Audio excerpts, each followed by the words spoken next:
Saan to pa ba ang target? Totoo ba to, Jay? Tunay yan. Pag nangyari natin, big time na tayo. Renato Badenas Jr., pare. Marcelo. Ikaw pare, huwag mo akong tawagin pare. Hindi ko inaanak ang anak mo.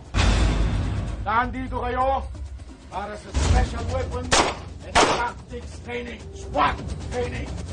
Hindi uso ang mga pulis na malalaki ang tiyan dito. Kailangan physically fit kayo, matatag, may resistensya. Dahil sa totoong operasyon, kapag wala kayong sapat na lakas, ang mga kasamahan ninyo ang mahihirapan.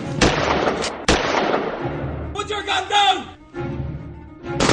Sinabutahe mo gamit namin. Demanda mo ako kung gusto mo.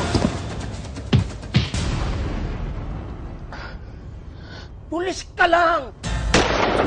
Congressman ako! Tapatin mo nga ako, Jason. Sumasama na ba si Chris sa pangungutong ninyo?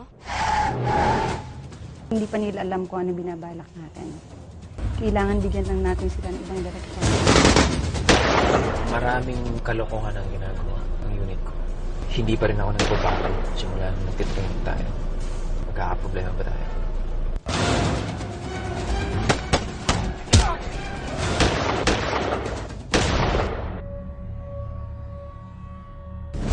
Na-involve kasi ako sa parish church namin the past 2 years dun sa Cotabatos. Nagpulis ako dahil malaki ang kurakot dito. Gusto kong gumawa ng isang matinding bagay. Wala ko akong wala. Siguraduhin natin hindi mapipigilan ang pagsabog ng bomba.